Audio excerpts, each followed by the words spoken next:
I'll never forget that evening. We were walking together down a busy street, surrounded by couples laughing, holding hands, and enjoying the night air. Out of instinct, I reached for her hand, but instead of holding mine, she subtly pulled away, pretending to fix her hair as if no one noticed. To everyone else it was nothing, but to me, it felt like rejection in its purest form. That simple act, her refusal to touch me, cut deeper than any argument we'd ever had. In that moment, I felt a cold distance between us that I couldn't explain away. She smiled, but it wasn't for me.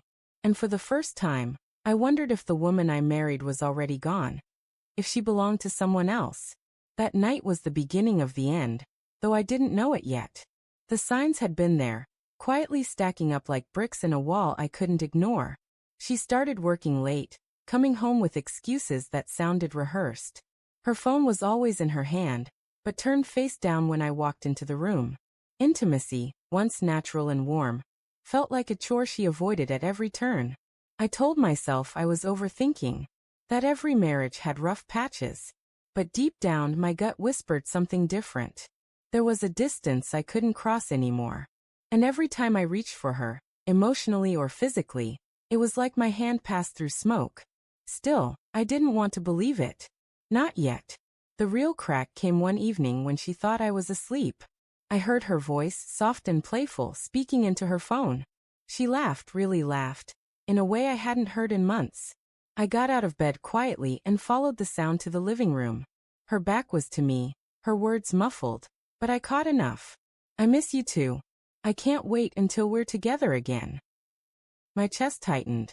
When she finally hung up, I slipped back into bed before she could see me. But I couldn't close my eyes. Hours later, while she showered, I saw a message notification light up on her screen. A man's name I didn't recognize. Last night was perfect. She told me later it was just a colleague, but the tremor in her voice told me otherwise.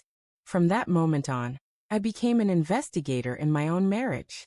I checked receipts she left in her purse, fancy restaurants she never mentioned.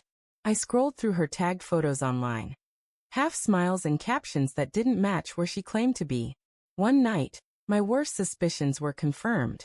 She told me she was working late. Instead, I followed her car at a distance. My hands shook on the steering wheel as I watched her park outside a hotel.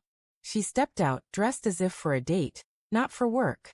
Minutes later, the man from the messages appeared, and they walked inside together.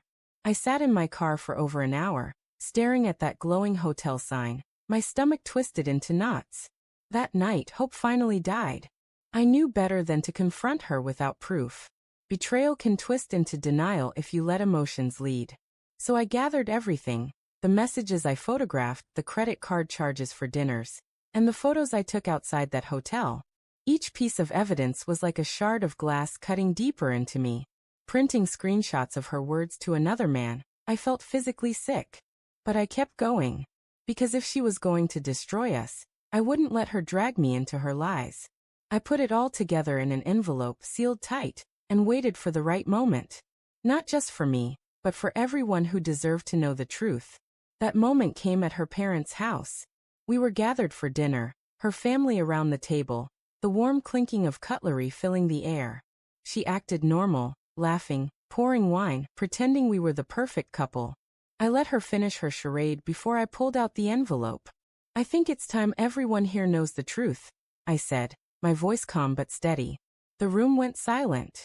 Her parents looked confused. She froze, fork halfway to her mouth.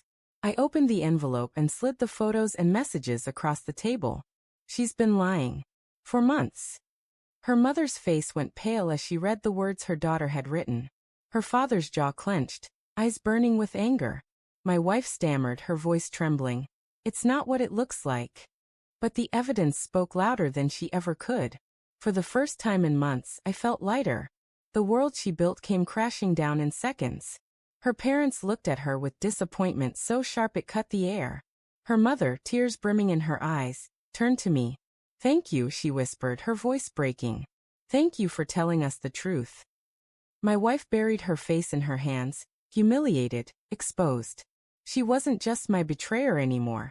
She was their disappointment too. She had built her lies in the dark, but I dragged them into the light. That night, I walked away with my head held high. My marriage was over, yes, but the truth had set me free. Betrayal had cut me open, but it also showed me my own strength. The strength to face lies without breaking, the strength to walk away with dignity. As I closed the door on that chapter of my life, I felt something I hadn't felt in months: peace. Because sometimes, exposing the truth isn't just about justice. It's about reclaiming yourself from someone who never deserved you in the first place.